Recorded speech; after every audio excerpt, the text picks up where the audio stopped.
Coming up on this episode of DL Weekly, attraction, merchandise, food, and more announced for Galaxy's Edge. Captain Marvel comes to the resort, refurbishment updates, and more. DL Weekly starts now.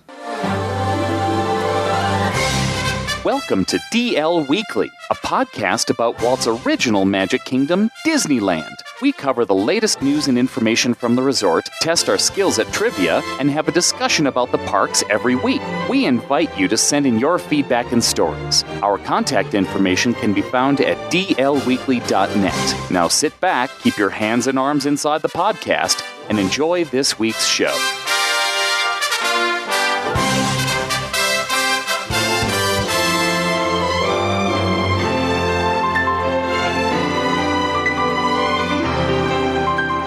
And welcome to this episode of DL Weekly for the week of March 6th, 2019. I'm Teg Bushman. And I'm Teresa Urban. We would like to send a shout out and a big thank you to our supporters on Patreon, including Katie C. for joining us at the Park Hopper level, and also to Brittany C. for increasing her support to the annual pass holder patron level.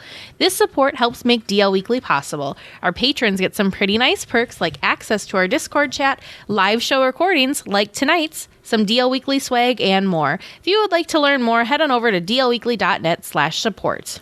Well, did you know that you can rate and review DL Weekly on iTunes every 6 months? If you haven't reviewed us recently, please do so, as it helps get our ranking better and allows the community to grow. And if you're going to be in the park soon and want to be wearing some DL Weekly swag, head on over to dlweekly.net/store to pick some up. Well, it is that time of the month again where we get to draw names out of our patrons to get to be a guest on the show. So Teresa loves this part. This is my favorite. And especially now that we can do it twice for free. Well, free merch is really the extra exciting. And we do that one at the end of the show, so stay tuned. All right, who's it gonna be? Who's it gonna be? Our next guest is Mr. Eric J. So congratulations, Eric. We will be in contact with you to see if you would like to be our next guest on the show. For those of you that may not know, Eric actually does the voice of our intro for the podcast. Yes, his voice is going to sound very familiar for you guys. Yes. So we'll pick another one for our free merchandise at the end of the show. So now let's get to the news. Well, this week, a ton of more information has come out about the main attractions in Galaxy's Edge. The Millennium Falcon Smuggler's Run will not just be the flight in the cockpit, but will also allow you to roam around the lounge section of the ship. The Hondo animatronic will also be in the pre-show, is the second most advanced animatronic after the Shaman at the Navi River Journey in Animal Kingdom. Oh my gosh, you guys. I don't know. So we tried to share, there was video leaked on this animatronic. We did try to share it to our social media pages, but I noticed that unfortunately the link had been taken down shortly after we were able to share it. But there is a link working on a Mice Chat article that we found that it's the same video, but holy cow, this animatronic is so good, it creeps me out. He is so incredibly lifelike and so fluid. I'm impressed that they're saying that he's not as good as the Navi one, because to me he's right up there. He's just amazing. I just think he's not moving as much, I guess, as opposed to, because I feel like the Shaman has quite a bit of movement. That's true. A little bit more range of motion, but that's just how he would look weird if he was doing that. So what's super cool about this is, everybody's kind of known for a while now that the attraction, the Smuggler's Run attraction, is going to be, you're going to be flying the Millennium Falcon, which is going to be very exciting. So you get to do that. But you also get to hang out inside the area as you're waiting for the attraction in the kind of lounge area where there's the area, for those of you familiar with Star Wars, it was in most prominently in A New Hope, where they are playing the chess game, sitting around and being able to explore. Again, this is kind of for the area. This era is the era after the current movies that are there. So you're going to find things like porgs hitting around. You're going to hear a bunch of noises and stuff they've said. So it's going to be very interactive and lots of little hidden Easter eggs and stuff.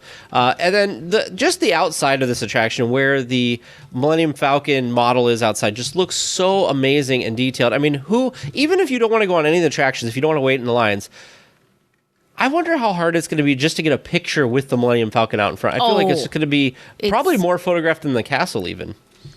For the opening of Star Wars Galaxy's Edge, yes, I agree. But yeah, well, the problem is I don't know if you've seen those photos that have been online, but it's like what you hope the opening of Galaxy's Edge will be like, and it's just you and like your family, and you're just in this vast area, and then there's like what it will actually be, and it's just the sea of people, and you can't really see anything, which unfortunately is probably going to be the reality of it. So.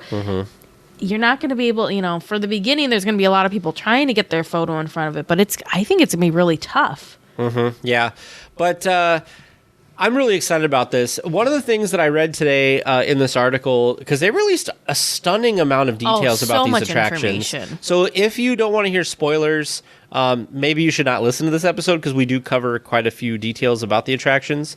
But what the cool thing is you're going to see the Millennium Falcon outside, and when you're in the queue and you're going through the pre-show with Hondo and everything, the Millennium Falcon is going to end up inside a hangar bay at some point, and that's where you're going to enter to get on the attraction. So people are wondering, and I was wondering this too, well, if the Millennium Falcon's outside, how do you end up piloting? Yeah, so they're going to have a good transition with that. So it'll be interesting. I think it'll be really cool. Well, if you think that Smuggler's Run sounds exciting, wait until Rise of the Resistance. You start in the Resistance base on Batuu and then get a briefing from BB-8 and Rey, where you will then head to a shuttle piloted by 9-Nub.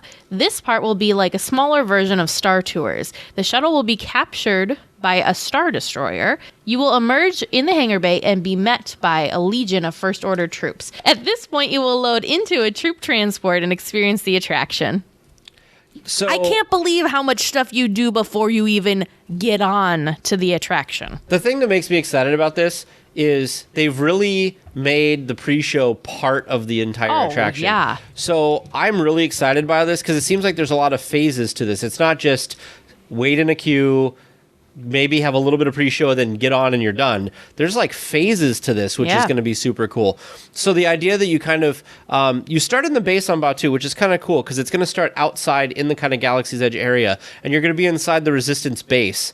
And they said that the description for this is going to have a lot of props and stuff where you feel like you're actually in one of these bases. And then you're going to get a briefing like Teresa said from BB-8 and Rey.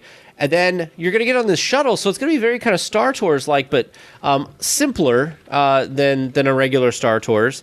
Obviously, it's not the main attraction. This is interesting because the whole thing sounded to me very intimate and like you'd be kind of single-filed through this very immersive experience, but here it looks like they're thinking it's going to be groups of up to 55 people that are kind of going to be going through this in the same standby room for the pre-show with BB-8 and Rey. Yeah. And then you're going to get on the shuttle. It's going to get captured by a Star Destroyer. This is the part I saw original pictures for that I'm very excited about because you're going to be in this hangar bay with like TIE fighters and stuff there. And there's actually going to be a mix, which is super cool. There's going to be a mix of animatronics, static figures, and cast members that make up this legion of troopers that are going to come and get you towards the an experience with Kylo Ren, and then you're going to get into a troop transport to experience it. And then, of course, we talked about a couple weeks ago or last week about the fact that there's the height requirement because there's going to be a section where it feels like you are jettisoning in a escape pod from the Star Destroyer back down into Batuu so you can get back to the land. So I'm super excited for this. I'll tell you what, I was excited for Galaxy's Edge, but not like super excited. I was more concerned, like most people were, that it's just going to bring a lot of people to the park. Everything's going to be jam-packed and full, and it's going to be miserable. But the more they talk about these experiences, I really do think that they are good. That it's a whole level of immersion than we've ever experienced, even in Harry Potter. That's just which incredible. Is what we keep kind of comparing it to. Did you have anything that you wanted to? The thing that I think is really, really awesome and just shows how much they're paying attention to the details on these things is you are going to see a lot of famous, well-known characters that you saw in the movie. But the really cool thing is that the people that are doing the voices for these well-known characters, like Rey, like Poe, like even Kylo Ren, they're the same actors that we saw on screen for the film. So it's going to be the characters, I guess you could say. So it's not, somebody that's kind of sounds like, or kind of, that looks like or sounds like these people, it is actually these people. I think that's really cool that they were able to get the actors and actresses involved in this as well. I totally agree. I think it's going to be super cool. Well, some of the merchandise experiences, which are more like attractions, include a droid depot where you can build your own droid and interact with the droid with the other droids that are around the establishment. The droids are remote controlled and can receive signals from other droids in the area, which I like. Obviously, Crazy. another part of Just interaction. So cool. Doc Ondar's Den of Antiquities is where you can buy Sith and Jedi relics and other items, including holocrons. For those of you, Teresa, what is a holocron? You said that you actually know what this is. A holocron? No, I said I knew what a kyber crystal Oh, a was. kyber crystal. Well, what's a kyber crystal? Because that's another thing you can get from Doc. That's the thing that powers the lightsaber. There you go. That's the most basic thing about it. Savi's workshop will be where you can create your own lightsaber during a 20-minute experience. 14 guests at a time, so I'm wondering how many people are going to be able to experience this. It sounds a lot, for those of you that are familiar with the Wizarding World of Harry Potter, this sounds like it's going to be a very familiar feel to when they do the wand choosing ceremony at Ollivanders. However, 14 people, that's a smaller group, I think, than what they allow for Ollivanders. Yeah, because Ollivanders seems to be a much bigger group for that. Well, it's kind of what they can fit in the... Right. How many can we fit? Now, here's the next part that a lot of people have been talking about, which is the hilt, which is the part that you hold for the lightsaber, is $109, and the saber portion is an additional $50. I think I'm still going to purchase one of these because I like the idea of being able to create my own lightsaber, and if it is good quality like I hope it will be, and look really fancy and stuff, like I think that that's a good value for it, because there's some online that look really nice, but they run $170, $180. Well, continuing on, other shops include a toy shop, a creature stall, a resistance supply where you can purchase accessories, and more. What are you most excited about with the shops? So this is kind of a weird thing to be excited about, but I'm actually really excited about, there's going to be an animatronic inside of one of these shops.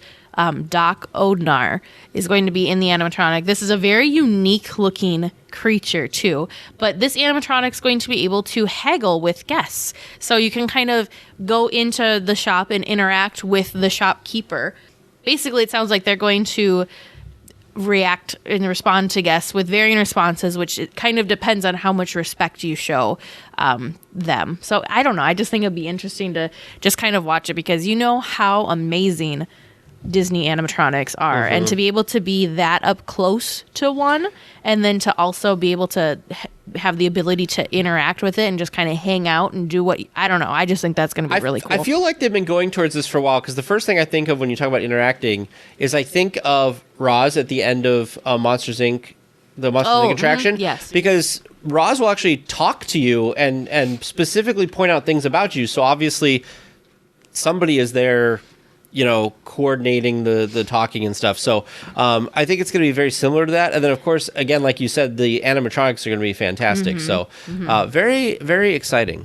Of course, it wouldn't be a true Disney experience without some new food options. Ronto Roasters will offer a variety of roasted options. Docking Bay 7 will offer food truck-like meals and will be the main eating establishment in the new land. Oga's Cantina will be the place to get some creative beverages, adult or otherwise. There will also be a stand that sells the famous blue milk that isn't milk at all, and a stand that sells popcorn. Yeah, so there's a lot of variations here. So for those of you who watch the live stream, I pulled up the some of the pictures of some items. The Docking Bay 7 is going to be kind of the main eatery in the land. So they've got a lot of different options that all look pretty good, actually. It looks like quite a variety of things.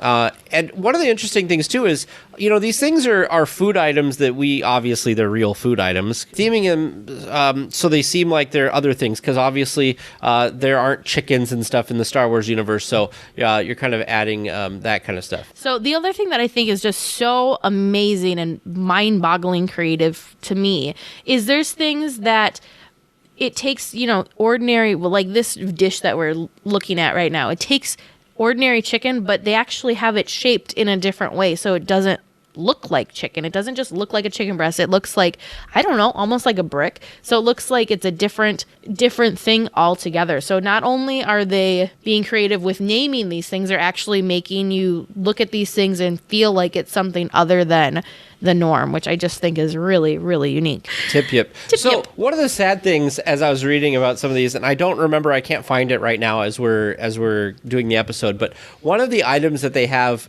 was from a particular animal that's in Star Wars, and it's that one that, if you remember from A New Hope, it's that kind of, it looks almost like a giraffe or a brachiosaur. It has that big long neck, yeah. And apparently one of the food items that you can get is made out of that, and I'm kind of like, oh, that's sad. So a lot of these drinks look like they're the same type of thing that's in the Lamplight Lounge in California Adventure. So I'm excited because I like all the idea with like the boba things and the things smoking and looking really exotic. I am concerned that this is going to be, the cantina is going to be a very popular establishment. Oh, yes. And it's going to be like, there's a couple bars in town, like on a Thursday or Friday, Saturday night, like the library, for instance, where you go in and it's so hard to kind of squeeze your way through. I'm worried that it's going to be like that. And I feel like everywhere in Star Wars Galaxy's Edge for the beginning is going to be like that. But still, I think it's just going to be fun to be there. Yeah. No, it should be great. I'm excited to be there. Well, we are winding down, folks, so there's only so much more Star Wars, so just buckle in. We got 2 more articles about it. So the Disney Play app is going to be getting into the act in Galaxy's Edge, where you can translate messages, join in on missions, listen in on transmissions, and more. This will make the new land very interactive and should help to pass the time while waiting to experience the 2 headliner attractions. Are you excited about this? I've been waiting for that. I know that they've kind of slowly been expanding the app for Disneyland. All I keep thinking about is that super cool game that's over in Walt Disney World. I can't remember what it is right now, but basically you interact with the different lands and with the different, there's just different things that you get to interact with within Disney World, and like you can kind of unlock different things. I just remember standing there waiting for the Jungle Cruise, and while I was waiting in line for the attraction, I watched this kid somehow like make this full like pirate skeleton come up out of the water, and I was like, what just happened? It was just so cool. So I've been wanting them to get that kind of stuff over to Disneyland and over to California Adventure, and so this to me is like a step in that direction. So it makes me happy. It makes me excited that hopefully eventually they'll expand on this and the rest of the resort area will get stuff like this too. And I don't want to be a broken record, because I'm sure I've said this on the podcast before. I do wish we had magic bands like Magic Kingdom has, however, because I think that would be even more of an immersive aspect where with your magic band, if that can link, so like for instance, they talk about Smuggler's Run and Rise of Resistance, how you do on these attractions changes how people in the land interact with you. If you have your magic band, it seems that much more magical because you don't have to have like the app open and be consciously doing stuff, where like your magic band, they could, read your magic band and just know and not have to like interact with the app, which I think could be an even cooler aspect to it. So I wonder if the I wonder if the Hollywood Studios version over in Florida, because they have magic bands, I wonder if that is going to be something they integrate there differently. Time will tell. Well, if you're interested in how Disney created Galaxy's Edge, TechCrunch has a great article on how they worked with contractors and designers to determine every detail and execute it properly. Yeah, so this article, it's a long article, but if you ever wanted to learn about how the Imagineers kind of come up with one of these big themed lands and how they work with people, like just different artists and people that are, in these different crafts, it's very fascinating to read this article about just all of these different things. Like, for instance, one of the things that they were, some of the construction workers were really excited about was in Star Wars, in the universe of Star Wars, there's a lot of pipes.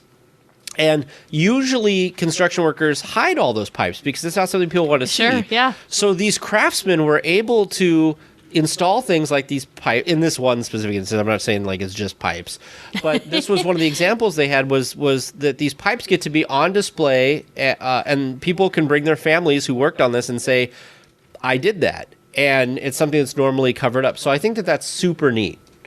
It's just incredible. To me, it's just so incredible, the amount of planning and time and just how long it's taking them to execute all of this. It's just amazing.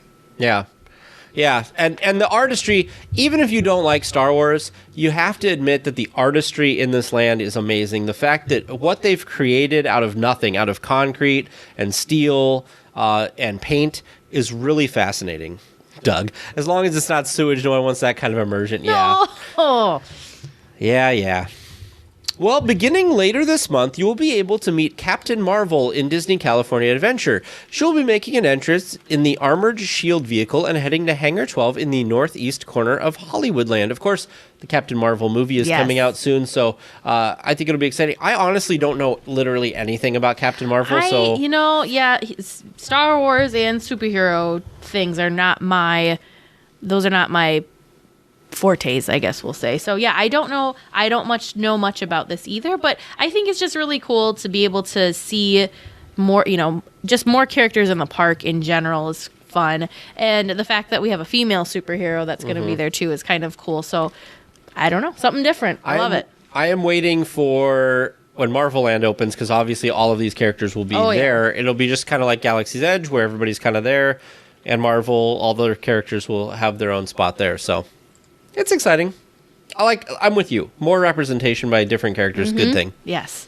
Well, months after Pixar Pier debuted to the public, Jessie's Critter Carousel is finally making its debut in April. The new reimagined carousel will feature a variety of creatures and a theme reminiscent of Jessie and Toy Story. I love this so much. I just recently rewatched the original Toy Story and Toy Story 2, and I had kind of forgotten because it had been a little while since I'd watched it, but in Toy Story 2, they're kind of teaching Woody about why he's Woody, where he came from, that kind of thing. It's Jessie, Prospector, Pete, and Bullseye are kind of opening his eyes to, what his, I guess, past was. So from his TV show, right? From the TV show, Woody's Roundup. And as I was watching it, I like, my jaw dropped because the animations in Woody's Roundup, the very old styled cartoon, because Woody and Jessie were actually just puppets in that, and they have these kind of little cutout characters and a cutout background. It looks exactly like the different animals and critters that you're going to be riding. It's the exact same animation. I really loved. I thought that they were cute and whimsical, but I didn't realize that it had that direct of a connection with the actual movies. I thought that was very cool. What do you think of the large Jessie that's coming to the attraction? I'm going to hold reservation until I see it in person. Because she's pretty large. She's very large. I think it's kind of hard to tell because I know some people have said she looks a little creepy and a little crazed. Her eyes are a little crazed. But I feel like it kind of depends on what angle you're looking at. That's true. From her too. So, if you're looking, because she's very, very large. It looks like she is large. As tall as the carousel practically. So larger than life for sure. So I don't know, maybe if your eye level, quote unquote, with her, if she kind of looks crazed versus if you're standing on the ground and looking up at her, maybe it looks different. So what I want to know from you, Teresa, is what do you think about finally on the horizon, Pixar Pier is going to be completed? Yay. I don't know. I don't know since I haven't been there yet. To me, so I don't feel like I'm missing something. It's not finished because we do not have the emotion or whirlwind. No, but that's coming is what I'm saying. Oh, is that finally this re-themed area I think slowly progressing. When I really think about it, it's really interesting to me that they opened it with not everything ready. Because, we're not going to see Galaxy's Edge open with only half of the things ready to go. Right. So it's interesting to me that they are kind of opening it in phases, I guess. I don't know. Well, after a few weeks of Sleeping Beauty Castle wrapped up in decorative scrims and having some paint work done, work is looking to get underway on replacing the damaged roof of the structure. A crane has been spotted in front of the castle, covered by a tarp for use after park closing. I also wanted to, I didn't put this in the script, but I also want to mention that there was some pictures a few weeks ago of the backside of the castle where you have the Prince Philip fighting the dragon, and there was a part of a tarp that was kind of covering it. Well, they've actually themed that tarp to kind of go with it too, which I think that is amazing that Disney is putting that much effort just into a tarp or a scrim. Do you know what I'm saying? Right. No, that's very true. But I'm glad that they're doing that though, because like we've mentioned before, how I mean, it's very sad that the castle has to be under wraps, so to speak, while they're, redoing it. But I get that. It needs to be. But I love that it's not just this big brown thing that's now the center of everyone's attention. I mean, you can still have your photo taken in front of it because it's castle it isn't the castle, but it at least looks like the castle. You still kind of have the illusion of the castle as you're walking up Main Street towards the hub, so I don't know how I would feel if I ever entered the Disney park and the castle wouldn't be there. It would almost be like you took the heart out of it or something. Like it's there. It has to be there. It's just one of those things. So I'm glad that they kind of worked a way around there. Finally getting the roof underway. I think it'll look nice. I just can't wait to see how the whole thing comes together, because we've been seeing some sneak peeks and some people peeking through the fence and taking photos of stuff online. And so for me, it's just kind of hard to know exactly how it's all going to pull together. So I'm just going to hold off all judgment until I see the finished product, because I know you got a little nervous about the paint because it was very, very vivid. Yeah. But then the couple weeks later, they had put something over it and really toned it down. So it's just, I don't know, it's just hard to say. But I'm excited that the whole thing is getting attention, because it's been a while and that poor castle's been through a lot. It's true. It's been over 60 years. Well, Dumbo has come to the Main Street's Opera House, displacing Mr. Lincoln for a while. There is a model of Dumbo in the lobby and some of the costumes and props from the upcoming movie. I want to go see this so bad. It's the movie or the props? Yes, all of it. But I just think it's so neat that they're using different spaces in the park to kind of bring the movie and bring the hype of these new movies to you, because they did this with Mary Poppins, and you could go see a little display on the upcoming Mary Poppins film. So I think it's really cool that they're doing the same thing with Dumbo. I really hope that this continues. Am I a little sad that Lincoln is kind of, because how it looks like what they're doing is they're actually doing a preview of the movie. Mm-hmm. Is that right? They're doing kind of a preview of the movie in the auditorium. The auditorium, so in Lincoln's theater. And so you can't really go see Great Moments with Mr. Lincoln because they have a screen in front of him. Yep. That's going to be showing, the preview. So that part's a little sad, but I believe it's Disney. They know what they're doing. I'm sure Mr. Lincoln, an animatronic, is going to be getting hopefully he's getting a little bit of TLC. He is old. He has been around for quite some time. I mean, he went to the World's Fair. This rude. Is silly. I don't even know what you're going to say, but it's going to be rude. And I'm going to leave it in because I think it's funny. Hondo is taking over the Abraham Lincoln attraction. I don't even know where to go from that. Laura, I hate to tell you, but Hondo and Star Wars is coming to the front doors of Disneyland to the Opera House. Well, a really nice quality of life upgrade is in process at the Mickey and Friends parking structure. A new system that will show how many available spaces are available on each level and help to direct you to the empty spaces is being installed. We assume that the new structure is also going to feature this technology. The last time I went to the Mall of America in Minneapolis, they had this system, and it's kind of cool because you don't have to guess where there's an open parking spot. That is really cool. Because for those of you who may not have seen one, have you seen one of these before? I have not. So one of the cool things is as you drive up the ramps to each level, it tells you 35 spaces on this level or 100 spaces on this level, so you know kind of where to go. And then as you're driving down the row and there's cars on either side, there's lights in the middle along the ceiling that are red, and then they're green when there's a parking spot. Brilliant. And then when you park, the sensor knows you've parked, it registers it to the thing outside, and then because one of the hard things that I have, in fact, it happened tonight. I went to go get food. I was in a parking lot, and I thought there was a parking spot, and I pull up, and it was a short car. I couldn't see. Oh, sure. But this would eliminate that, which I think is super cool. So will it also be so that once I enter the parking structure, I can just let go of the wheel, and it will just take me to the open parking spots? That's what they should do. Valet parking at the parks. That's what you need. No. Somehow, the technology just puts me on a little track and just, here you go. That sounds very expensive. Alex in our chat also agrees that the Mall of America with the parking technology makes it a lot easier. Oh, I'm sure. Well, especially with this, because these parking ramps fill up. It's a lot. It's a high volume of cars that are trying to kind of descend upon the same space. So it's super. I can see how this will be very helpful. You've never parked in the parking ramp at Disneyland. I have not. But no. I can tell you, and it's probably changed, so I'm sorry that if this is outdated information I'm about to say, but the last time I was there and parked, they had a lot of cast members, especially in the morning. They had a lot of cast members that basically, as you pulled in for the day, they would kind of direct you. They'd literally be standing there and like wave you into the spot and then walk to the next spot and wave the next car in. So kind of, so they have So parking I attendants. think you could actually kind of do away with that if you have this parking spots. Plus, I think it'll be a lot easier and more accurate for people when they announce that if the parking ramp is full or not. They'll have actual numbers. That's true. And be able to either close it earlier before there's people driving around not finding a spot, or open it earlier because, hey, we've got 10 extra spaces. Let's let 10 more cars in. So I think it is a very good quality of life. I'm excited.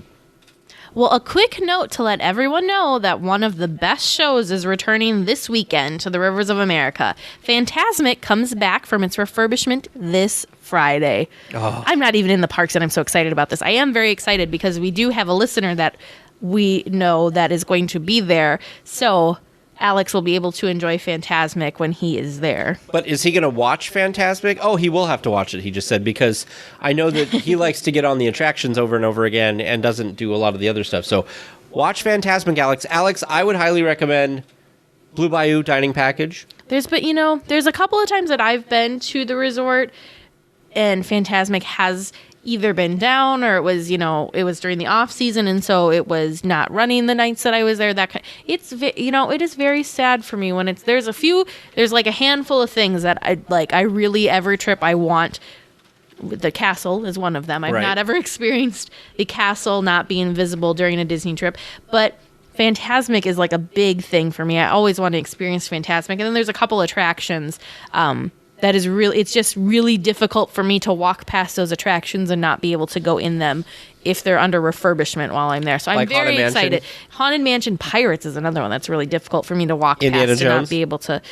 Okay, maybe there's more than a handful of things that are difficult for me to walk past. Let's be real. Yeah, I'm with you. I'm excited that Fantasmic's coming back, though. So they've done a lot of work, maintenance work on the fountains and everything. And then, of course, the Columbia went through quite an extensive refurbishment, so that'll be really nice. Well, the Astro Orbiter has begun to be reassembled in the front of Tomorrowland, putting to rest the idea that the attraction would not be coming back to the entrance of the land. I was hoping, and there was a good chunk of time there, where they were not reassembling this. It was down a long time. And I thought that they were not going to put it back, that was going to be part of Project Stardust to open up the walkways. But now they've started to install it back again, so I am sad. We will just have to wait until they decide to finally refurbish the entire Tomorrowland as a whole to get anything changed. It does look very nice, though. It does look like it got a very nice fresh coat of paint, though. It's much more vibrant looking. Do you think the pieces that are back in place? Do you think that once it's back from refurbishment, that'll open the path up a little more than it is now with the construction walls? Definitely. And that they will go and remove those stupid rock things that are kind of in the way? I hope so. I hope that I liked the thought of the theming with the rocks. I just didn't like the execution and how it very much bottlenecks. It's very awkward to walk into that area. I never actually walk when I'm in the parks. I don't ever walk into Tomorrowland through the rocks. I'll go like around. Yeah, so I'll go down by what's that restaurant? The Plaza Inn. Yeah, I go down by the Plaza Inn, and I just kind of hug around the corner with the Plaza Inn and kind of sneak in that way. And so I kind of pop right by Star Tours there. So that's how I do it. I really try to avoid the actual main entrance, I guess you'd call it. I also feel like I come through back by the Matterhorn, over by the subs too. Yeah. Well, now we take a trip over to Trivia Land, where producer James probably will stump us with Disney trivia. I mean, let's be real, right? He's going to read us a question, we'll attempt to answer them, and then he's going to give us the correct answers after our discussion topic. So what do you have for us this week? Now, I did tell James that he should do all Star Wars trivia, but we decided against it. Veto. Yeah, so... Shut down. Yeah. So maybe in the future. Maybe. But before I get into the trivia, I want to give a little bit of a correction/addition from last week. So Dan M. emailed in, big fan of the trivia, but even bigger fan of the Primeval World area of the park. And he wanted to make sure that we knew that the music for the Grand Canyon diorama is in fact the Grand Canyon Suite, like the answer we gave last week, but the music for the Primeval World diorama is actually different. It's part of the film score for Mysterious Island by the acclaimed film composer Bernard Herrmann, best known for his scores for Citizen Kane, Vertigo, North by Northwest, and Taxi Driver. So, pretty cool. Interesting. That is Thanks for sending that in. I'm glad that was not part of our question. We definitely wouldn't have gotten it right. Tag kind of fell into a partial right answer last week. Yeah, with me being sassy is basically what ended up happening. Sometimes it works, right? All right. Sometimes. Anyway, let's get to the questions. So our first question this week is, the opening day ceremonies were broadcast live on ABC, and that broadcast included which now former president? Ronald Reagan. Ronald Reagan. All right, our second question is, what is the name of the restaurant the cast members eat at that is behind Star Tours? Oh. The In-Between. That is correct. You know. You'll find out later, Tay. All right, our third question comes from listener Richard S. And if you had to guess, Is it Small World themed? it is Small World. I gotta themed. study up on Small World just because of Richard. He is the Small World expert for sure. So Richard's question is, in It's a Small World in Disneyland, how many Disney movies are represented? Ooh. Oh, this is good, but this is hard. Yeah. So Little Mermaid, Lilo and Stitch, Tinkerbell and Peter Pan. Peter Pan, Lilo and Stitch, Alice Little in Mermaid. Wonderland. Yep. Mulan is in there. I feel like I'm missing a really obvious. Oh, Aladdin. Oh, yes, Aladdin. Yep, they're in the ceiling. I don't think there's any Beauty and the Beast. Oh, Toy Story. Toy Story That is- was a cheat. Is Finding Nemo? I feel There's that like underwater we see section. that. I feel like we see. Is it Finding Nemo, or am I thinking? Is it Little Mermaid characters that I'm thinking of? I need to stop looking at the chat because people are saying stuff in the chat. This is a good week to outsource some of your help. Okay. Is Belle in there? Where is Belle? I think she might be. Is Belle in France? Well, she would have to be in France. She's French. Yes, Carrie, the three caballeros. Okay, so it is the live stream this week, so we are getting a little bit of help from our listeners. So far, we have 10. The Lion King. Oh, yeah, Cinderella. Jeepers, we're doing... Good thing we've got our ringers here. My Cinderella. goodness. Oh, Pinocchio. Lion King? Yeah, Pinocchio. Dear Lord. We would be... We're up to 13. 13. I'm going to say 14. I feel like they wouldn't have put 13 in there. There's got to be someone we're Like an missing. unlucky number. I'm going to go with 13. I'm going to go 14. Okay, so I'm writing 13 for me, 14 for you. All right. All right, and then our last question. Good, Katie. That makes me feel a little bit better. Kate was in Kate the ride was just 2 there days 2 days ago, and she can't remember it either. There's so much to see in Small there's so World. much. And if you're not looking in the right You know spot what at it the right is? time. It's that song. It hypnotizes you. It just blanks you out. Exactly, it'll get you. So, all right, our last question today comes from Lauren W. And Tag, I know how much you love safety spiels. Oh, boy. But what band featured the famous Matterhorn safety speech on one of their albums? No Bonus doubt. point if you know the album name. No doubt. And it was Tragic Kingdom. How the hell do you know that? This is a family-friendly podcast, Teresa. Because You can one, edit it out. because one of because that is one of my probably 2 favorite safety spiels is remain seated, please. Permanecer sentados, por favor. Yeah, so that question came after some inspiration from last week's discussion topic. See what we get next week following this week's discussion topic. Oh, boy. I give up. I'm already giving up. Did you not have a guess for the music? I'm going to pull you and be like, yeah, that one. Okay. Well, this week on the show, we actually have a special guest that I am super excited to have on because I have been watching his YouTube videos for years now, and I learn all types of stuff about Star Wars that I never would have known before. His YouTube channel, I highly recommend you go subscribe to it. It is Star Wars Explained, and of course, we have with us Alex. How's it going, Alex? Hi, good. How are you? Thanks for having me. We're doing pretty good. Also, I would like our audience to know that the day we recorded this was Alex's birthday, so we were very happy that he was able to take time from his special day. Extra thankful for squeezing us into the schedule. When you're Definitely. beyond your 30s, you just kind of like, it doesn't matter anymore. It's another, well, yeah, and it's a Monday, so that's another kind of thing. Yeah. Yeah. Well, I feel the same way as Alex. Once you hit 30, you kind of just stop caring. It's not a big deal. Well, as our listeners know, we like to ask some questions of all of our guests. However, we're going to do it a little bit differently since this tonight and our episode to this week has a very heavy theme going on. So, Alex, I would like to know what your Star Wars stories is. So, basically, how did you fall in love with the universe? I think I actually, since I know this is a Disney podcast, I think the first time I went to Disney World was about the same time that I was falling in love with Star Wars, because I think it was in first grade that my Star Wars obsession was beginning, and then my parents took me to Disney World for the first time in second grade, and like I got to do all the Star Tours and all that stuff. But yeah, I live in Atlanta, so the Olympics were coming in 1996. So before that, they like built this big park and stuff downtown, and we went down to visit it.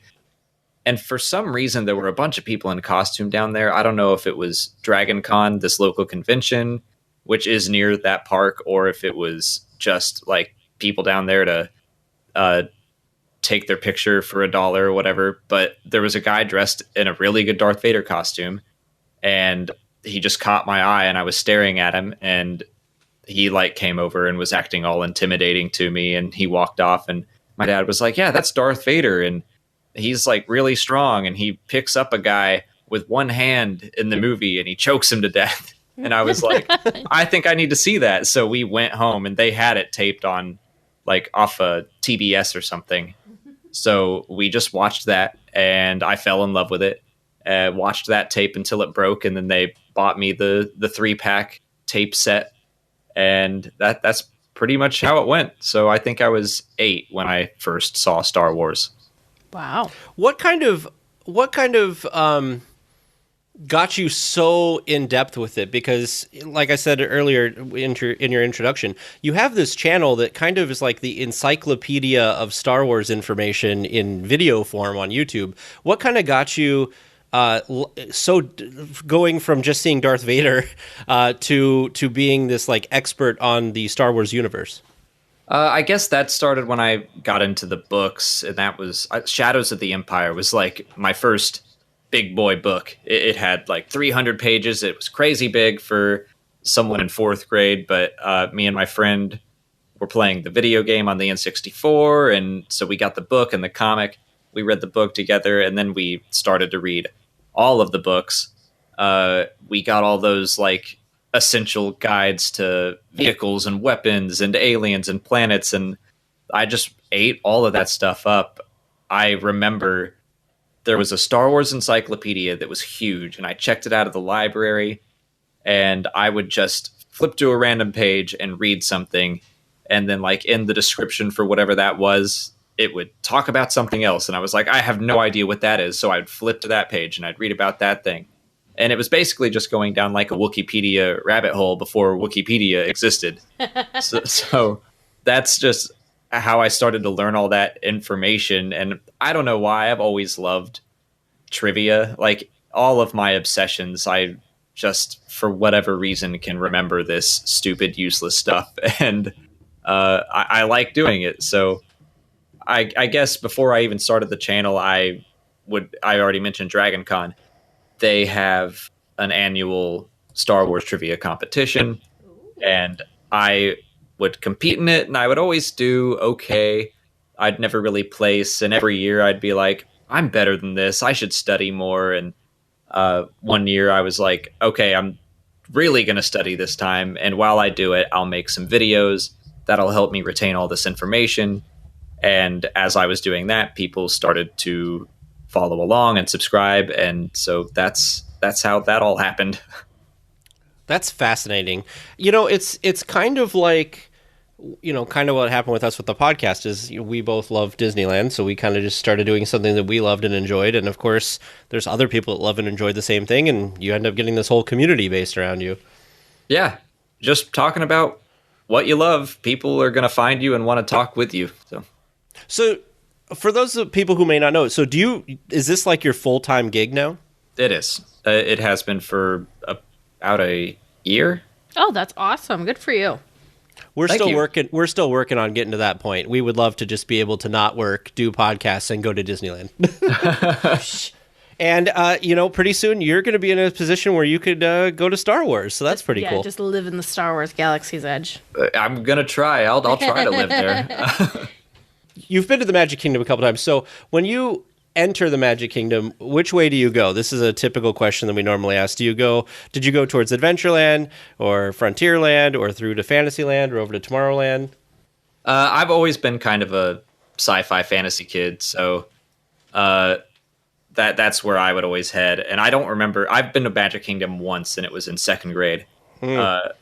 So I think I remember heading to Space Mountain pretty early. Oh, that's like everybody's favorite. It seems like one of the top attractions for sure. So now you've obviously been on Star Tours, correct? Oh yeah, that was a must for me, and I've always loved those kind of simulation style rides. So yeah, Star Tours was, I think, my first one, and of course that might be why I love those simulation rides, because I just think about Star Tours. Yeah.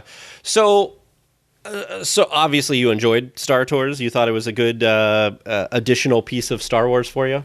Yeah, it's funny. Like back then, no one cared about canon or any of that. Like you're flying through a third Death Star, I guess, but no one cares. Like, yeah, you want to fly through the Death Star. It's still fun and exciting, right? Yeah. Well, and that's kind of what they said about it when they created it, was everybody wants to do the trench run. So of course we have to make this an integral part of, it wasn't quite as world building as we think of today with all these different attractions and lands. So one of these days, Alex, you're going to have to travel out to Disneyland, because the Disneyland Star Tours actually has a couple of pieces from the original, I believe it was the trilogy, the R2-D2 and the C-3PO in the attractions queue, so the little line waiting area, are actual pieces from the movies. That's awesome. Yeah. And they're fully animated, too. They're very fun to watch. They are. Well, I mean, they look like C-3PO because obviously making an animatronic droid look like an animatronic droid is pretty easy. You had a really great video this last week, and honestly, I was going to watch it before recording, and I just did not have time today because I wanted it to be fresh in my mind. But you kind of had a video where you talked about all the news that was released this week about Galaxy's Edge, and of course, I encourage everybody to go watch that video because I think that it's a great video, like all your other videos are. And if anybody listening that is a Star Wars fan, like I said, there is tons of information on your channel. I don't know how you find time, even doing it full time, to read the comics and read the books and everything else you do. And you do daily videos. Yeah. So I don't know how you have the time. I do this podcast. I do this podcast once a week, and I feel like I never have enough time to even do that, really. So hats off to you, sir. Thanks. So with all this news that came out this week about Galaxy's Edge, hold on, let me actually step back because I want to start at the beginning. When they announced these, what was kind of your thoughts? I mean, I guess it's probably actually a little more subdued. We don't do a ton of theme parks. We should do more because we're like a 6-hour drive from Orlando. But I think I was like, yeah, that'll be cool. But the more that they talked about it and saying that this is going to be a full-on experience, like the hotels are going to be like space stations and the windows aren't windows, they look out into space, and you have to take a shuttle into Batuu, and once you're there, you're not at Star Wars Land, you're on Batuu, and like you are basically a character in Star Wars from that point forward. And yeah, that's the dream. So at this point, I'm incredibly excited to go and like run around and find Easter eggs and experience all of these kind of story elements that, I don't know, they might lead into episode 9 somehow. I don't know if I'm going to get to go there before episode 9 comes out, but if I do, like, that'll be really cool. The thing that's just so amazing to me is that there's never been anything quite like this. I mean, of course, we have Hogsworth and Hogsmeade areas over in Universal that are pretty immersive, but it's not to this level that they're building with Galaxy's Edge. I am so excited to see how they can make this feel as immersive as they're saying it's going to be. I think it's just going to be incredible. Yeah. I mean, the fact that how you do on the different attractions, then characters in the park can come up and interact with you based on what you did in the Millennium Falcon Smuggler's Run ride is just like that blows my mind. For it's so sure. cool. So, with all the news that came out this week, does this kind of did you expect it to kind of be like this, or is this like way beyond your imagination of anything you thought it would be? I guess from what we had been hearing, this is about what well, no, it's more than I expected. The stuff that they've talked about, especially in lines and with the app that you'll have on your phone, where it's smart. Like if you're stuck in line, you can play side quests and you can use your phone to like scan boxes and see what's inside of them and find Easter eggs and extra story elements. So yeah, like stuff like that, I'm going to eat it up. Well, and the wonderful thing is, unfortunately, everybody's going to be waiting a very long time to experience these attractions. So you're going to be spending a great deal of your time in these ride queues. So it's really, really like just the next level that they're making it that much more interesting, since they do realize you're going to be spending a lot of time there, unfortunately. Yeah. But it almost makes you want to spend time there. Yeah, it makes it I don't know, just more bearable. I'm hoping that, I mean, the first time you're going through, I think there's going to be plenty to look at. The Hondo Onaka animatronic that kind of follows you around, for example, looks insane. Oh, I can't wait to see him. And then, like, if you're riding the Falcon thing, there are 3 different positions you can hold. So it's like, well, you have to ride it 3 times. So you're going to get back in line, and then you can go through all the app stuff. And then your 3rd time, I don't know, maybe you're just out of luck. But you're just going to take it all in again. Yeah. Well, yeah, and it depends on, when you do scan these things and you're doing these side quests, it depends on how long those quests take, because maybe you miss other opportunities in the queue because you're doing some side quest from 10 minutes ago still. Yeah. That's true. I didn't think of it that way. So, they announced a lot. So, what's kind of this week of all the things they announced, what's like the number one thing that you're most excited about? Probably the Falcon ride. That wasn't a new announcement, but seeing everything that's going into it is so cool. And the whole idea of the app actually excited me more than I would have guessed. But having all these side quests and stuff, and like, oh, you can work for the local gangs and stuff, like figuring out what that lore is, what's going on Batu. That's really cool. And honestly, like the food and the drink, even though I know it's just like a tuna taco you're giving me, but it's named something else, like, yeah, I'm into it. I'm not ashamed to say that I want to try your, like, yeah, it's Star Wars meat. Okay, I'll play pretend. Right, yeah.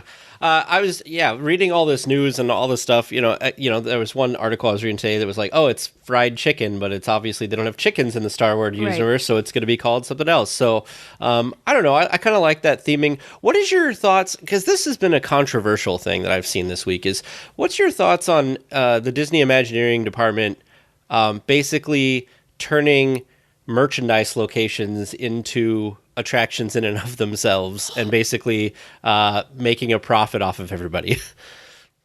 I guess if you're trying to keep the whole element of this is all in universe, I'm okay with it. The little like dolls you can get, I probably won't be interested in that, but going to build a lightsaber, I mean, of course you're going to be able to build a lightsaber there. They're not going to not do that. Building a droid makes complete sense. So yeah, I'm like excited that those are going to be events and not just some little shop, even though it is just a way for them to squeeze money out of you, I guess. But it's a fun way to do it anyway. Even if you don't go buy anything, it's still like, oh, you're inside this droid factory, and that's kind of cool. I had that feeling when I went to Galaxy's, because I've been there already. No, when I went to Harry Potter, I did end up buying a wand, but the thing I enjoyed before I bought the wand was there was the whole wand show. You go in and they pull a kid out and they have it go through the there's animations and stuff in the space of like trying to find the right wand, kind of like in the movie, And so I like the idea that they're going to have some situations similar to that with the droids, like you said, with the lightsabers. If these lightsabers are like the ones that I've seen online for like, $180 that like look and they light up nicely and like they're not cheap chintzy, those ones where you swing and the blade comes out kind of thing, I would totally pay $150, $160 for one of those if I can customize it and stuff. I think that's pretty neat. Yeah, I agree. Now, like Harry Potter Wizarding World, do we know, are these lightsabers going to somehow make things happen in the land? I wonder if the droids would. Oh, that does kind of make sense. They did say that the Kyber crystals can interact with Jedi or Sith holocrons that you buy from the antiquities shop, and that's pretty cool. That is neat. That definitely makes me want to get one of each and see what happens. So, see, somebody's got an idea. They're like, to make all of these things work beautifully together, you have to buy all of them. Yeah. I don't know. I like the idea. I'm kind of like you. I've liked Star Wars for a long time. I'm interested to see how an entire land dedicated to Star Wars is going to be, and I do like the idea. I like some of the stuff. Like like I'd buy a Jedi cloak because you're supposed to. Apparently, you're going to be able to buy outfits and stuff there too to kind of blend in with this scenery. What's your thoughts on cast members being out and about as people in the area and just kind of their job is to just be villagers and be First Order and be Resistance?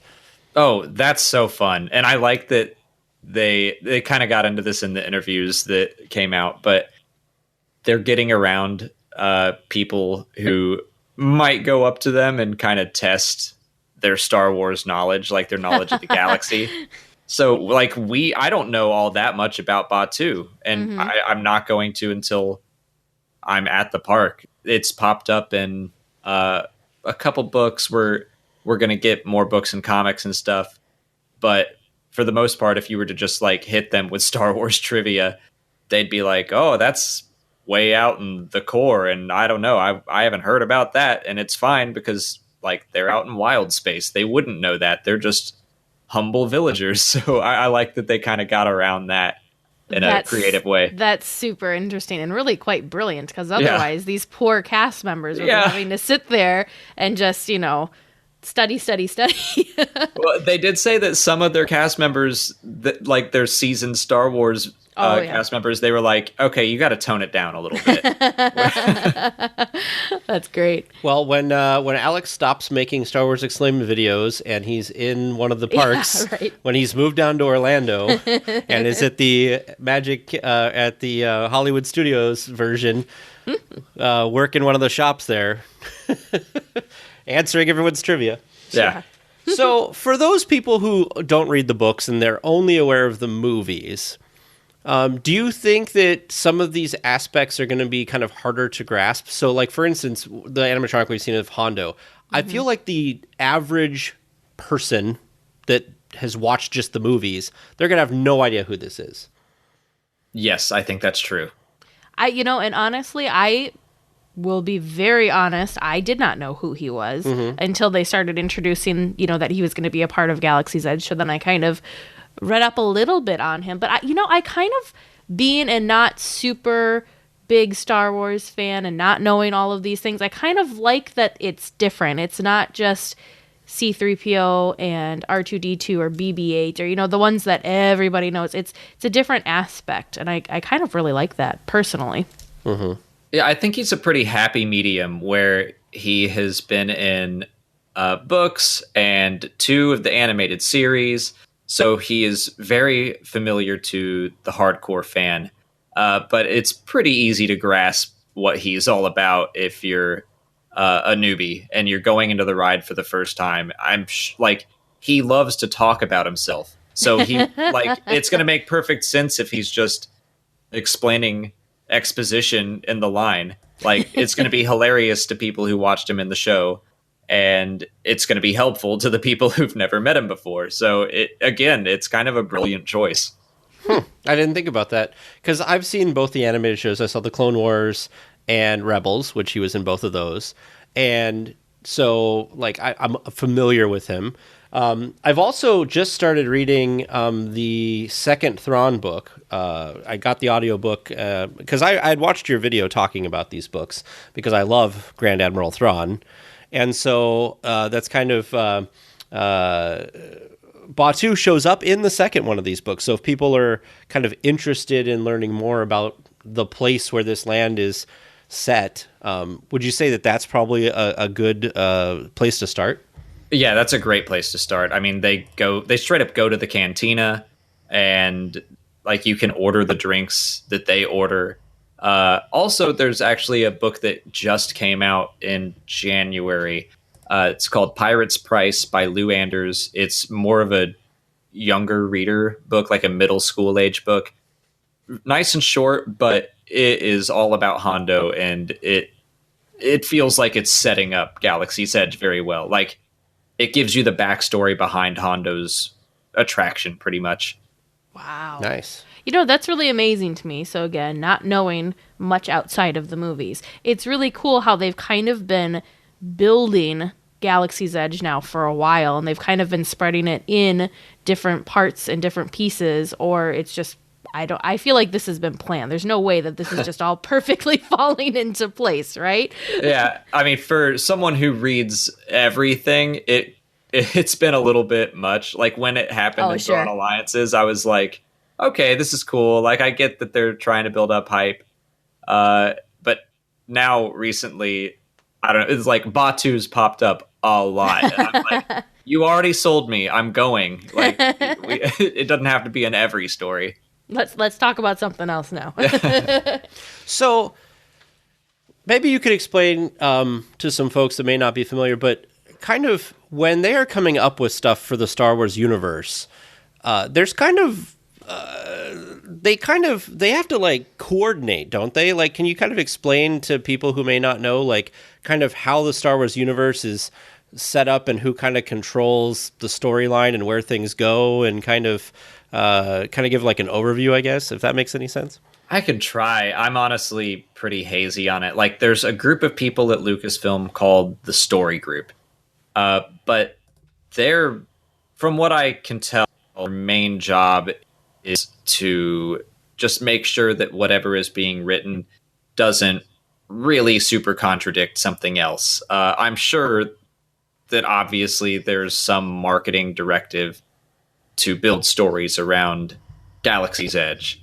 And then they reach out to authors and say, hey, we want you to write this book about this character on this planet. But I think from that point forward, every author I've ever talked to says that when they work with the story group, they're given like a few notes of what they have to cover. But for the most part, they're given the freedom to write what they want to write. So That's pretty cool. Yeah, it's like kind of guided. I think it's just more that they choose topics to write around. And right now, Galaxy's Edge is one of those focuses. Sure. So basically, you as an author could kind of, you have your topic, but you can kind of make it whatever you want. Is there any type of thing? I mean, I guess once you write a book or a comic or any type of anything that's going to be in the Star Wars universe, it just kind of becomes canon then, right? And then do other people have to adhere to that, I guess? Yeah, but it's kind of in broad strokes. I mean, I think Delilah Dawson, who is writing the upcoming Black Spire book that will tie into Galaxy's Edge, I talked to her after she wrote Phasma, and she said that, like, they came to her and said, we want a backstory for Phasma. We want it to take place on this kind of like Mad Max style planet. And I think that's all they gave her. And she was allowed to do whatever she wanted from that. So in the future, if someone writes something about Phasma and then they don't have to necessarily read the Phasma book, but if they want to refer to her homeworld, then the story group would just be like, it's called this, it looks like this, use that. And that's kind of how they have to adhere to it, I suppose. Oh, okay. I figured if anybody would know, you'd have some idea about it. So thank you for shedding some light on that. Now, I hope as much as I think I know. Right. So I might be putting you a little bit on the spot, and please tell me if I am. So for me, not really knowing these things, what is kind of the connection that Galaxy's Edge, that Batu is going to have within the universe? Where does that fall? Because me, being the person that's only watched the movies, I think I've missed something, because I think it was referenced at one point. Maybe it was in Solo. I don't know.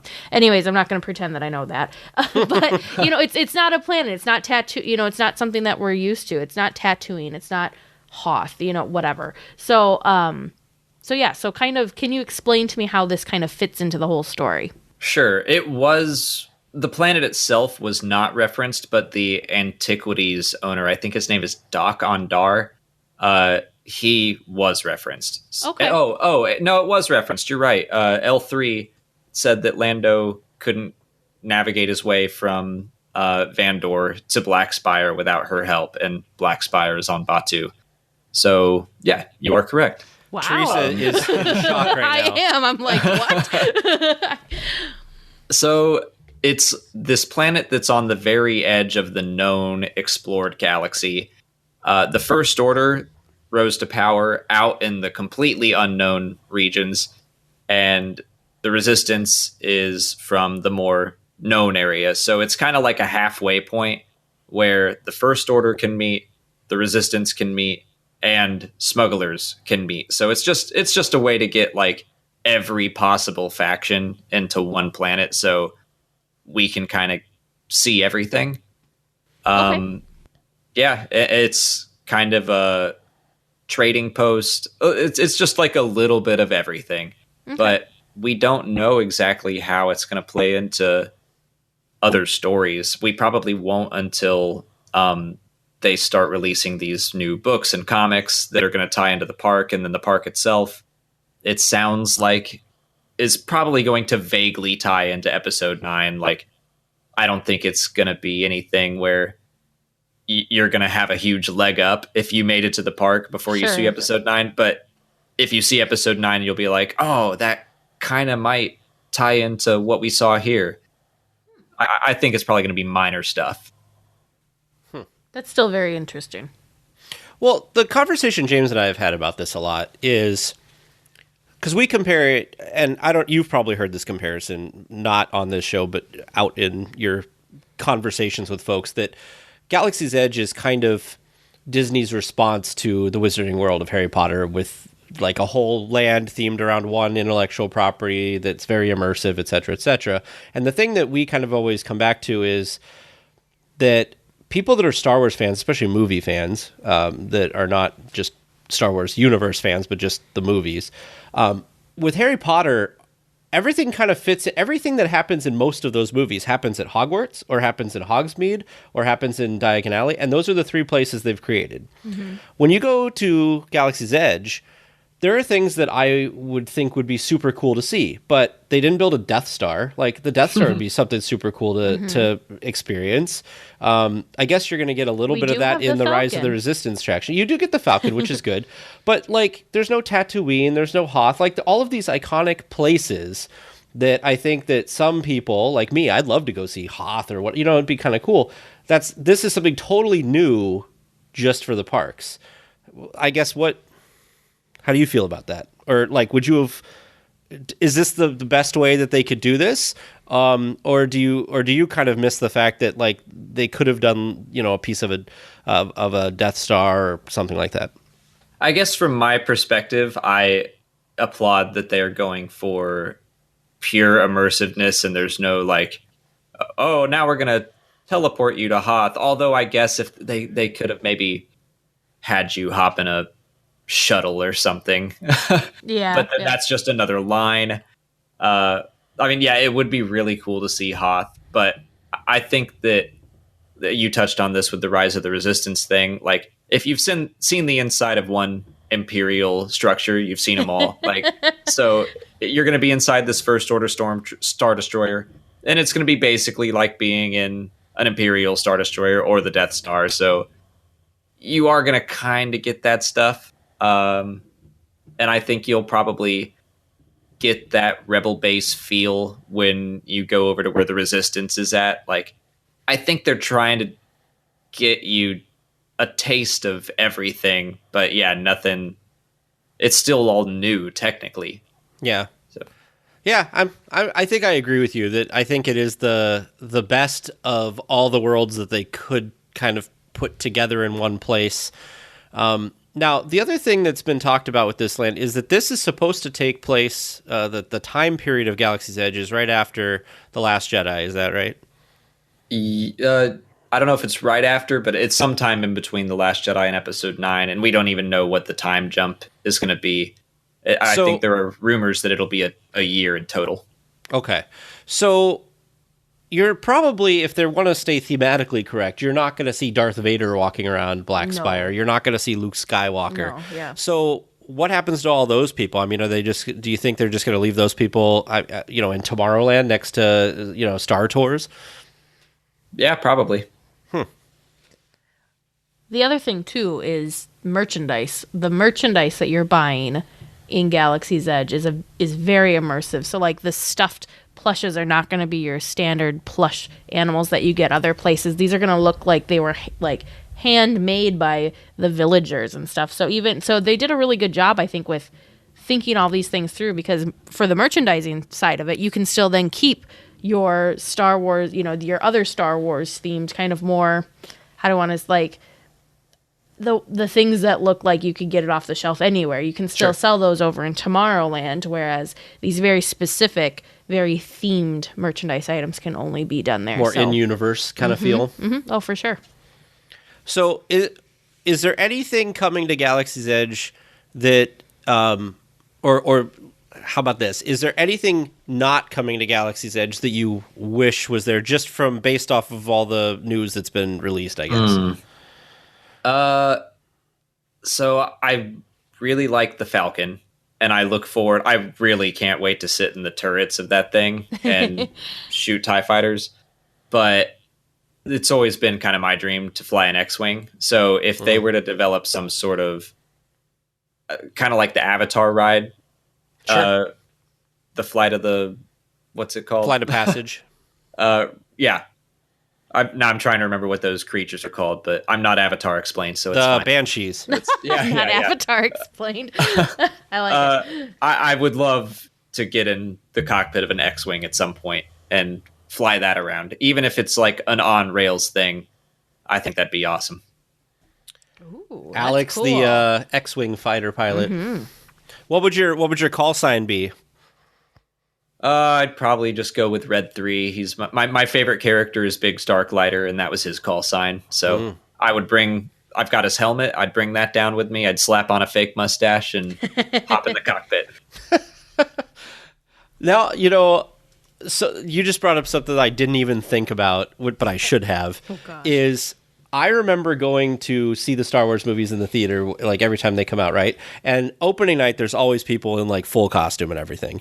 So I'm wondering, people obviously are probably going to show up at the parks in the first summer, and they're all going to be in their Star Wars get up. Are you gonna wear a costume if they'll allow you to? I'll probably wear something kind of in between. I've got like Han Solo's jacket from Solo, something a little not over the top. Also, it'll be a jacket in Orlando, Florida, so I can take it off. But I can't imagine walking around in a flight suit or a full set of armor down there. And they are encouraging costumes, but that's probably like, there's got to be limits, right? They're not going to have guests in first order armor sneaking their way into. No, I would imagine that it's kind of like I feel like they have pretty strict costume rules as it is now, where like, they have a lot of days where like Dapper Days and Disney Bounding Days where you can kind of be themed to a character, but like you can't come dressed as a character. And if you're an adult, even during like Halloween parties, even as an adult, you can't have your face covered and you can't have any weapons or anything like that. So I feel like it's definitely gonna be one of those situations. Like they might let you in if you have, Jedi robes on or something, but I don't think they're not gonna let you in if you're in a full First Order uniform or, Darth Vader or anything. Yeah. One of the other kind of worries that a lot of fans have is basically the longevity of this park, since it's a very, I don't know, I feel like it's kind of specific. Do you think people will want to keep revisiting and will it keep you coming back just to go to Galaxy's Edge? Or do you think maybe in the next, it'll kind of run its course, I guess would be a good way of saying it. And people get bored. I mean, this is something that is both exciting and like almost infuriating to me, but they say that they have left room to expand the park, make new areas, and even the rides, they can update them. So there can be new stories involved. They can hint towards future content. Like, yeah, I think they're probably going to keep updating the quote unquote storyline or timeline of the park and keep people like me coming back. That's very interesting and very different for a Disney park, because we still have attractions in Disneyland that we love that Walt Disney himself was a part of and created, and that, he's been gone for quite some time. And anytime anybody updates any little part of it, people freak out. Yes. So that is a very, so for Galaxy's Edge to kind of be more, I don't know, going with the timeline, that's very different. So but it makes sense because then it doesn't become stagnant. But you look at things like Soarin' Over the World, that got updated from Soaring Over California. You look at Star Tours. Star Tours had the original thing for a long time, and they updated it, and they keep adding scenes when they add movies. So I think people are getting used to the fact that things are being updated, and the fact that Walt Disney, his frozen corpse, did not create this. I don't think that people are gonna have that same kind of freak out. True. I think that as long as they stay consistent and they do it every so often or whatever, I think people will just come to expect it. I'm sure that it'll be like anything else, though. There might be a storyline or something that they really like and they have fond memories of, and then when they switch it, it's gone, Because there are people that like the original version of Soarin', but they don't play that anymore. So there's some people that miss it, but, I don't think there's like an angry mob about it or anything. And I think with Star Wars, Star Wars has been around, I mean, even before Disney bought it, right? So before even the prequels, I mean, Star Wars was still really, I remember when in the early 90s, kids were still really into Star Wars, and it had been a decade since the last movie or anything had come out. Yeah, I think that's very accurate. Yeah, it is true, because I feel like just the whole thing has withstood the test. I mean, just the whole universe has withstood the test of time. They've done a really amazing job when you think about it. It just breaks my head thinking about how the books, the animated series, the big movies, how all of these things are interwoven, but it's not really all done. It's not like it's all done by the same person and it's all coming out of one mind. It's coming from all sorts of different places, but I think there's just such a strong passion for the whole thing that everybody wants to do it justice, and so that's why it can just kind of keep growing and keep thriving and keep being so connected and great. Well, George Lucas created a universe, not just a movie. I know. No, I know. It's crazy. He did a great job at that. Just the attention to detail that they have going on. They talked about how there are astromech treads that go into the Resistance base, and they are R2-D2's treads, but like literally the original treads from A New Hope. They took them off of that R2-D2 and rolled them through the cement to create these tracks and stuff like that. Or I feel like an archivist is screaming right now, "What are you doing?" Yeah. Maybe they made a mold or something. I don't know. Yeah, but, right. But still, the fact that all of the characters that we know before, like Hondo, is voiced by Jim Cummings, who did the voices in the Clone Wars and Star Wars Rebels. Adam Driver and Oscar Isaac and Daisy Ridley and John Boyega are all going to be in the Rise of Resistance ride. It's like anytime there is a legacy character, it's like they're doing their best to keep our attachment to that character and keep them recognizable. So just all those things to keep you immersed and make you feel like you're really there. And not to mention they're adding new lore. Like they talked about how they're putting in this new TIE Echelon, which is a new TIE fighter we haven't seen yet. And there's a new elite First Order Legion called the 709th, nicknamed the Red Fury. Like all of this, it's so Star Wars, and I can't wait to go see all of that stuff and what it looks like. So I have kind of a question that it's not necessarily dealing with Galaxy's Edge, but so way back when they first announced that Disney had purchased Lucasfilms, what was your first gut initial reaction to that? Were you excited about that, or were you on the boat of, oh no, Leia's an actual Disney princess now? You know, that kind of thought process. Oh, I was thrilled. I was you? thrilled that we were going to get more movies. Yeah. Thank you. See, I was fighting with I have a few friends that are very Star Wars headed, whatever you want to call it, and they were just bummed. And I was like, do you not know Disney is all about the legacy of things. They're all about the details, like you were saying, of things. I said, I don't know who could have taken this over and still done all of this justice. I said, it's gonna be seamless. You're not even gonna feel like somebody else took it over. Well, the good thing about Disney buying stuff is they buy stuff to use it. They don't just buy it to let it sit there. That's true. I mean, how long did Lucasfilms? I mean, between Return of the Jedi and the Phantom Menace, how many years was that they just sat on it, you know? Mm-hmm. And then they did the prequels, and then again they sat on it. Like, it just seemed like there was a lot of time where they could have been doing stuff and they didn't. And that kind of goes to right now. I mean, I think in one of your videos I've watched too, Alex, that, you know, they had a bunch of stuff in production and then Solo didn't do well, and then everybody kind of got scared, and so they've cut back a lot of stuff. Yeah, that's what it sounds like.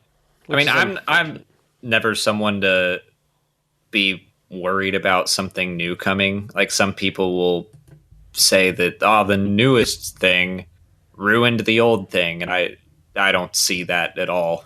So I would rather, like, take a shot. Like, let's see how this new thing goes, and maybe I'll love it, and if I don't, it's fine. Then you know that you don't love it, right? Well, I think you're in the same boat that a lot of Star Wars fans are, which is, I mean, you do want it to be treated right, and you want it to be amazing and awesome and, you know, the best thing ever. But at the same time, like, you're just happy that Star Wars stuff is coming out. Yeah. I mean, love the universe. Yeah. Did you see this picture? I threw it in the guest channel. Did you see this picture that somebody took of the 709th TIE Echelon? I'm sure I did. Okay. I didn't know if you guys talked leaks or spoilers. I tend to not do that on my channel, but I'm fine to talk about it here. We talk about everything. Yeah, we're not like oh, spoilers, turn away now. We're like, hey, we're a news station, we're a news podcast. We're going to talk about it. Well, so do you have something to say about this? I mean, it looks like a kind of a smaller shuttle of sorts, like a hybrid between a TIE fighter and an Imperial shuttle. I don't know how many people it could fit in there. Probably, I don't know, 8. Yeah, I was gonna say it's not very large. Yeah, it looked like Mice Chat posted it in their article, and they said that it's so somebody leaked it, and then they said it's a mixture of Kylo Ren's command shuttle mixed with Darth Vader's TIE Advanced. It kind of reminds me of the TIE Reaper from Rogue One, which we only saw that pretty briefly in the movie, but it looks to be about that size. Which one was the TIE Reaper in Rogue One? It delivers the Death Troopers to the battle on Scarif. So it's another kind of shuttle thing. Gotcha. Yeah, I'm hoping that whatever movie that they come out with next that's standalone, I'm hoping it's like Rogue One, because people loved Rogue One, it seemed like. And so I'm sad that Solo didn't receive the same kind of excitement from everybody. I enjoyed Solo. Yeah, Solo's not a bad movie. Did you enjoy Solo? I can't remember if you... I think you did, didn't you? Yeah, I liked it. I haven't ever seen a Star Wars movie I didn't like. You're like, Star Wars, it's going to be great. Yeah. So is there any...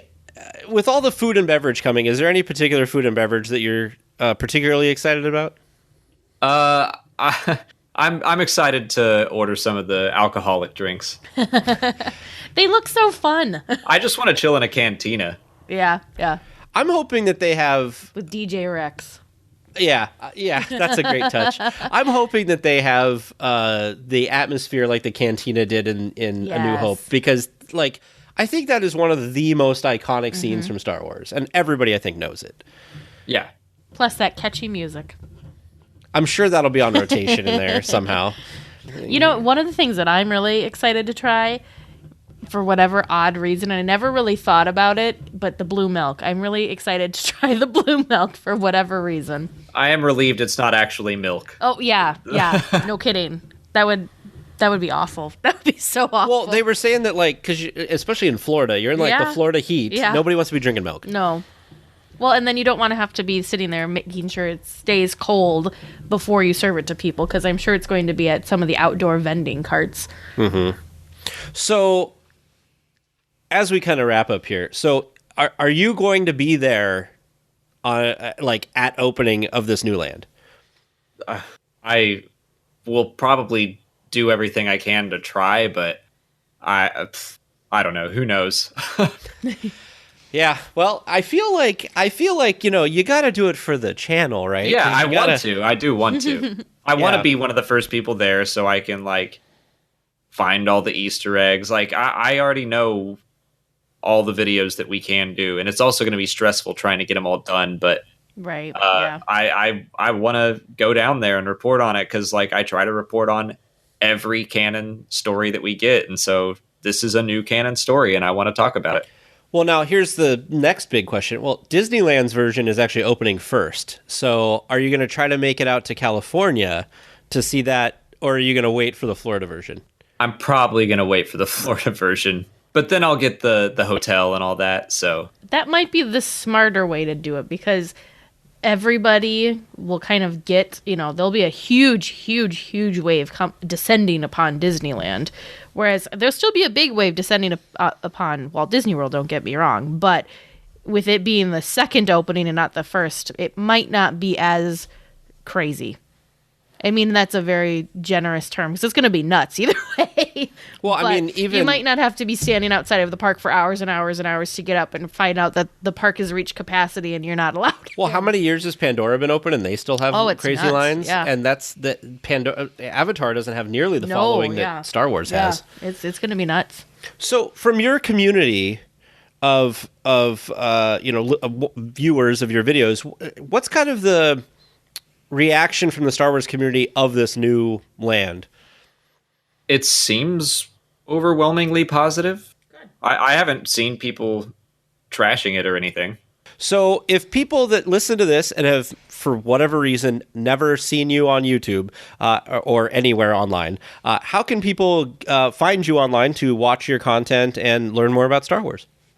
My YouTube channel is called Star Wars Explained, and I talk about the new books and TV shows and comics that come out, and when there's nothing new going on, I just talk about whatever random lore thing pops into my head. Our Twitter is at Star Wars Explained without the ED, and I also am occasionally on the Movie Trivia Schmodown, where I compete in movie trivia competitions, and I'm currently the Star Wars Trivia Champion of the world. Ooh. Did you get like a fancy belt or something? Yes, actually. It was a belt too, even. That's awesome. I don't get to keep it. They don't let me fly it home, but that's still pretty cool. When I'm around, I get to hold it. That seems sad in some way, but I get it. Then it's a traveling thing. So then if someone ever dethrones him, then they get it. I suppose. But I can't imagine that Alex, as Star Wars Explained, and who is constantly probably growing his knowledge, would ever be dethroned by somebody. We'll see. Next match is at Celebration. Alex is nice and did, unlike what we do every time on the episode, but I will say this, that he also has his own Patreon. So if you would like to support Alex in his content creation, you can go over to Patreon as well. He has Star Wars Explained there. Almost forgot, Jeez. like, one of the most fun questions. So, Alex, if you could work in Galaxy's Edge, what would you do there and why? Or what role would you want to play? I joked on Twitter last week that I was going to just like hide in the park and then disguise myself as Hondo Ohnaka, but I do think that being Hondo would be a blast. Like just sending people out on your missions that are supposed to be legitimate, but secretly they're not. So, I mean, that'd be fun to play kind of a up to no good scoundrel. So would you then, are you saying you want to take over the animatronics job and be Yeah. that Hondo? Okay. Yeah, I would Or just do you want to be break- a separate Hondo? I'll break the wandering? animatronic, put on his clothes, and I'll just assume the position. Nobody will notice. It'll be fine. The Imagineers are like, he never used to be able to walk around. Suddenly, I he's don't remember programming that phrase. right. Then all the cast members, when they get the trivia stuff, they can go talk to Hondo. He knows. Yeah. Yeah, There you go. All right. Well, thanks, Alex, for being on the show. Yes, thank you so much. And for talking about what your opinions are about Galaxy's Edge. Obviously, you are probably one of the foremost Star Wars people to talk to that are online. So thank you again. Oh, thanks for having me. Well, if you want to have a voice in the podcast and in our discussion topics, please head over to dlweekly.net/vote to register your choice for our next discussion topic. We've been getting a lot of really great responses, so please keep up the suggestions. Well, did you enjoy listening to this episode of DL Weekly? Well, you could support the show for as little as 25 cents an episode. If you want access to the supporter chat, like we always talk about, it's only 75 cents an episode. Please consider joining supporters like Gretchen D and head over to dlweekly.net/support. And now, Teresa gets to pull out the winner of our free merchandise item. Yes. Oh, I'm so excited. Here we go. We've got, 70? No, 68 names now because 2 people have won it. So 68, that's not very good odds, guys. I'm sorry. Let's see. I'll make sure to pick one from the bottom, mixing them up real good. I don't want anyone to think I'm cheating. Apparently, this person has good luck. They were just recently thanked on an episode. Yep. And it was John M. So congratulations, John. We will be in contact with you. All right. Well, I can't wait any longer. So now it's time to return to James over in Trivia Land to get the answers to this week's trivia. Yeah, you two were pretty confident this week, and going to say deservedly so. Sometimes. So our first question was, the opening day ceremonies were broadcast live on ABC, and the broadcast team included which now former president? Ronald Reagan. And that's right. Yep. Point for both of us. Look at that. Question number 2 is, what is the name of the restaurant that cast members eat at behind Star Tours? The in-between. You got it.